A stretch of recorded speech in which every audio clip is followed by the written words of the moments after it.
coming up now, joining us is the host of Morning Glory, Matty Johns. Good afternoon. Joel, Missile, how are you, lads? Mate, I'm particularly well, actually, after listening on that chat off air between you and the great Missile. Yeah. We're talking about my son Cooper being over in. He and intern Pete are over together in South Africa, reporting on the I'm a Celebrity, Get Me Out of Here. How good! So, it's a pretty handy trip. Do you think Cooper could make the switch now into the reality TV world off the back of his new job as ticket man? Could he get to go on Big Brother or SAS or any of these shows? Well, I think he's looking to get on I'm a D-grade celebrity, get me out of here. But he's having a good time over there. Him and intern Pete. What a couple. Pete, what a couple. He is one of the great guys, intern Pete. Of course, when I worked at Triple M, upstairs from us, 2Day FM, was Cole and Jackie Go for about 5 years, 6 years. And so, we used to knock around with them a lot of times. I remember once, because they get Pete to do some pretty outrageous things. I remember once he come charging down on the Triple M floor, completely naked. Intern Pete. He'll do the things that others won't because he has to. Yeah. Good on him. How was the rig on intern Pete? Oh, horrendous. Yes, it looked like a beanbag with only a quarter amount of beans in it. He needs an iron, intern Pete. Oh, that's outstanding. Now, Matty, we're talking about the Olympics, and I have to address it only because of the momentum it's got. Silverwater Tech writes this: Joel and James, I agree 100% with James and his views, which James can share again. I live in Newington, and if Brisbane don't go ahead with their Olympic ideas, then they'll stay in the 90s. Unfortunately, they can't see the wood through the trees. Because of the Sydney Olympic Park infrastructure, we're able to have some high-class venues. If we didn't have the stadium, then we'd still be playing football at the sports ground. If we didn't have the Olympic swimming pool, we'd be still swimming at Bull Charlton. And if we didn't have the athletics track, we'd be still running at the ES Marks Field. It's just a no-brainer. They've got to go ahead. They've built the infrastructure, and they've got to come into the 20th century. And it goes on. Silverwater Tech. Well, now, the basis of what Missile was saying, Matty, which I think has got a lot of merit, is why does it have to be in the one city? Why don't we just spread it across the East Coast, for example, or a lot of parts of Australia? Yeah, I totally agree with that. Well, I mean, Paris, they have the surfing going on in Tahiti. Japan did similar. Japan moved it around the country a little bit, just outside of Tokyo. You're right. I mean, the infrastructure, the amount of money it costs to build some of these stadiums and whatnot. I think I think going forward, that's a sensible option.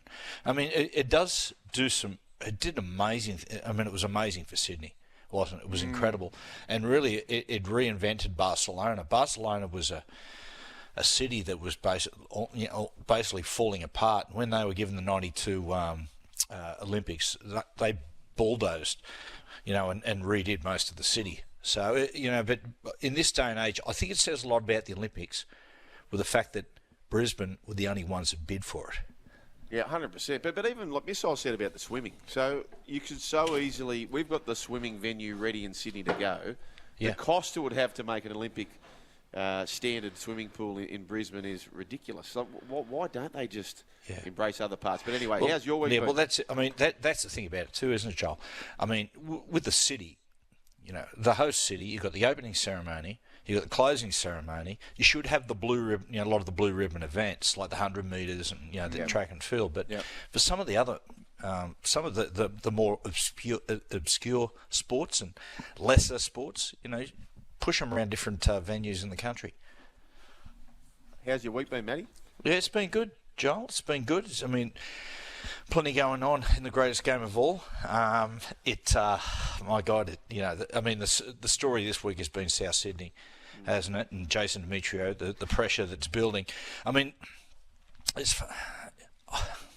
I am sensing an upset, and it'd be a big upset, but. Yeah. If you have a look at against the Roosters, it's short turnaround versus long turnaround. And Joel, I thought the Roosters looked flat last Sunday. All power to Manly were terrific, but when they ran onto the field, the first couple of sets, I went, they're a little bit flat here, Roosters, particularly some of their forwards. I thought Victor looked tired. And it's going to be tricky, that 5-day turnaround. South Sydney have had 8 days, and it's the old thing, mate. Praise can sometimes weaken the resolve, and criticism sharpens the sword. So Luke Keary's a huge loss. So it's going to put a lot of pressure on young Sammy Walker. I think it's a big game for Sammy Walker in terms of taking the next step in his career. I tell you, just on that praise thing, and I was sharing this with Missile earlier. I got very good mail that there was a training session at the start of the week last week for the Dolphins where Hamiso's having a shocker, and to the point where Wayne wasn't happy with his round 1 game and basically said, "Mate, just off you go." He didn't go home. He hung around the club, etc. But he was this close to being either dropped or 18th man for the game. For whatever reason, I think Tessie New was the one who paid the price, but he ultimately stuck with him. But just that fear of this is how close you are to being dropped, he comes out being nearly the player of the round. Yeah. And the reason I bring that up is I just wonder whether it's a little cheeky masterstroke from Demetrio just to put Cookie on the bench, which has been the talk. Do you like that play or not? Yeah, I do. I think it makes them. I think it makes sense to just saving Cookie and giving them, if they can start to manufacture a decent share of possession, and the forward, they're able to do a job in the forwards, and that's a big question with South. If they can win the yardage battle, that's a huge one. Then I think Cookie off the bench could be really good. It could be just an ace up the sleeve. The big one, Joel, is the big matchup is the Roosters kick and chase game against Latrell's returns. Now, look, they've been really struggling in the forwards this year, South Sydney. They're asking too much of Cameron Murray, but I don't like it. Having said all that, I don't like him on the edge. What's really crucial in this game is that Latrell has to bring that ball back. He's got to puncture that kick chase and get the sets going immediately. If you remember a couple of years ago, the first ever game at Allianz Stadium, the Roosters kicked high to Latrell, hit him on impact and forced him sideways, and the Roosters won pretty well. The week after, Latrell just started on the kick returns, just surging direct, was punching through, and it was a completely different game. Yeah. Latrell, and I know we talk about Latrell a lot, but there's a reason for that. If South Sydney are going to win this game tomorrow night, Latrell has to have a huge night on kick return. Totally agree. And what he does at the moment, and what you're referring to, is he catches it and just almost immediately lays it off for Tane Milne or AJ, but he's the one who's just got to take the metres and go and get himself into the game. They used to do this, Benji Marshall, Matty, where if Benji had been quiet for a couple of weeks, the instruction for Benji would be, okay, Benji, just get yourself tackled 3 times in the first 5 minutes. Watch that clock, and I don't want you to pass or anything else. Just get tackled 3 times within the first 5 minutes. You're in the game and off and racing. Joel, that is absolutely true. When you're playing the halves, you get into a rhythm, and running the football and getting hit is a feel as much as an attitude, and it just gets you. I totally agree with that. I think to start the game, it's good for a half to take a couple of blows and just get you in that physical, aggressive mindset. It's a it's pretty amazing game this one's going to be. I'm going to go out to the game tomorrow night. Got a feeling it's going to be pretty wild. I can't wait for it. Yeah, we're all looking forward to it, Matty. Hey, we were talking about Lachlan Ilias earlier in the week. Another number 7 has been speared this week in Jackson Hastings. Yeah. Fan of Cogger to 7? Was he the one to make way? It's interesting. I thought when Tyson Gamble was brought to the club to be a utility, to be a 13 who could a guy come off the bench or could play 13, do a little bit of ball playing and help out because he's a pretty decent sized bloke. So I thought he would have reverted into that role, but they've gone and moved Jackson. Interesting. Look, Jackson came out and said, I think he said worse that he was rattled. I totally get that. I'm just curious to see how that relationship with Adam O'Brien's going to go, moving into the future. Yeah, it's a big one. What do you think about that match, Matty? They just have to win. There's no Nelson, there's no Munster, there's no Hughes. They're at home. They're 0-2. They probably should be 1-1. They just win, don't they? They have to win. No, I absolutely expect them to win, Joel. They got to win this one. As you said, that's, Melbourne. One thing about Melbourne, like, mate, they fight, and regardless of who's in the jersey, they're going to be hard to beat. But with all those guys out, you would expect, and that Newcastle get the job done at home. Definitely, you would expect it. This one here tonight, Panthers and the Broncos. I think, for me, I know people say it's one of the best grand finals I've ever seen. I reckon in its entirety, that's the best game I've ever seen. That game last year in the grand final. It was incredible. It was incredible. It's in my top 5 for sure. Second test, 1990, Australia versus Great Britain. Yeah. The other one was State of Origin 3 a couple of years ago. It was just insane. Yeah, there's 89 grand final, of course, but it's up there. It was, and see, this is interesting about watching Penrith closely. And there's a couple of games that highlight it. The grand final, but also last week against Parramatta. When Penrith are on, they play so fast. Their attack is so fast and rampant. There's no setups, and they just boom, boom, boom, boom, boom, boom. And Parramatta were fantastic last week. They defended so well to go into that break at 18-16. But like the Broncos, halfway through that second half, they just faded. It takes that much gas to defend the Panthers when they're in the mood. You had to beat the Panthers when they're really in the mood to play. You need 55% of the ball because their attack's going to burn you out. Yeah. And we had Kevy on during the week, and you can catch up on that on the YouTube as you can with this one.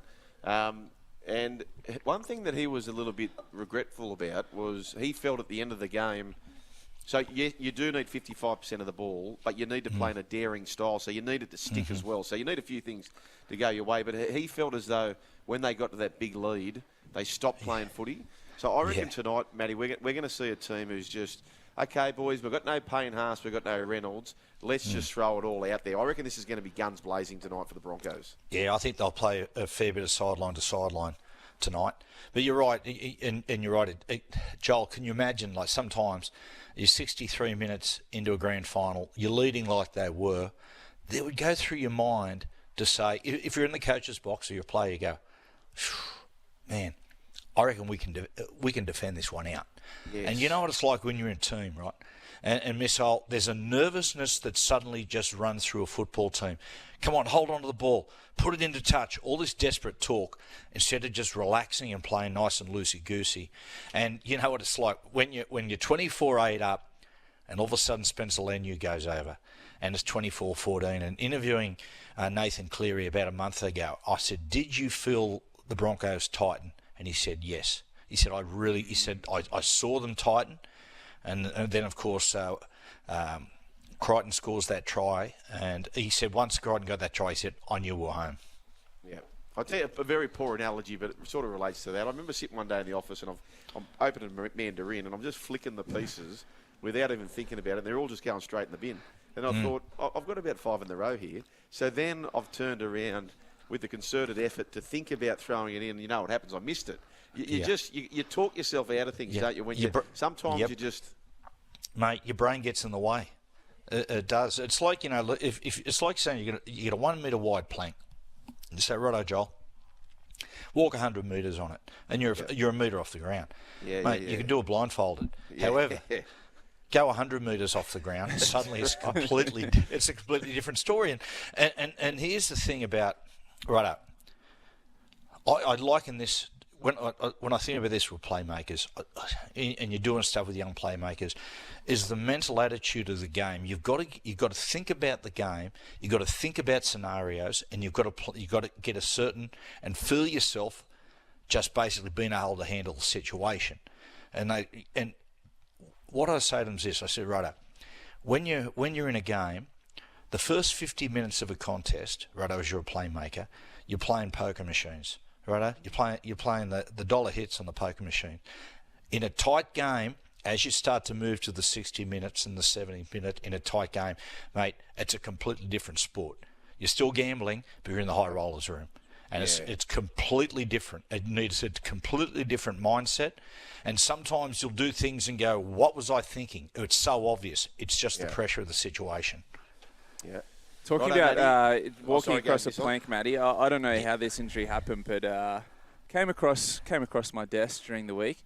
Trish Johns In a moon boot. Also comparing herself to Victoria Beckham in said moon boot. I know. Boys, I've got to really talk quietly here. She's not happy with me at the moment. There's been all sorts of drama over this ankle. She's a horrific patient. Me and the boys were talking about it. She's like the first person that's ever had an ankle injury, right? Anyway, Jack he pulled his picture out the other day where he got a hip drop on him and his ankle was all over the place. And Trish went, no, mine's a lot worse than that. She is determined to find something wrong. She's gone for x-rays. She's gone for scans. She's gone for ultrasounds. It's ligament damage and a little break in the ankle, but she's convincing herself it's something completely worse. That's why I'm talking beautiful. Softly. I cannot tell you how long I've been in the doghouse and how bad the doghouse is. I'm on the lounge. That's how bad it is. That's fantastic. I love that. I love that. In the house of athletes, the mum goes down. Matty, before you go, because a lot of people are asking this question, give us your tips for the round and a couple of bullet points or something you might see that could happen. So we're starting obviously with the Panthers and the Broncos. I think the Panthers by 8 in this one. Yep, I think Panthers by 8 and and I'll go Nathan Cleary 2 tries. When Nathan's on his game, he's running games, flying. Okay. Well, there's some others. Give me something else there. What else have we got? I think the Warriors will win. Canberra going great, but the Warriors, I always think you get what you deserve, and the Warriors are playing far better football than 0-2. They're the best 0-2 side we've ever seen, aren't they? Yeah. To this point. I tell you who are impressive, Joel, is Cronulla. My God.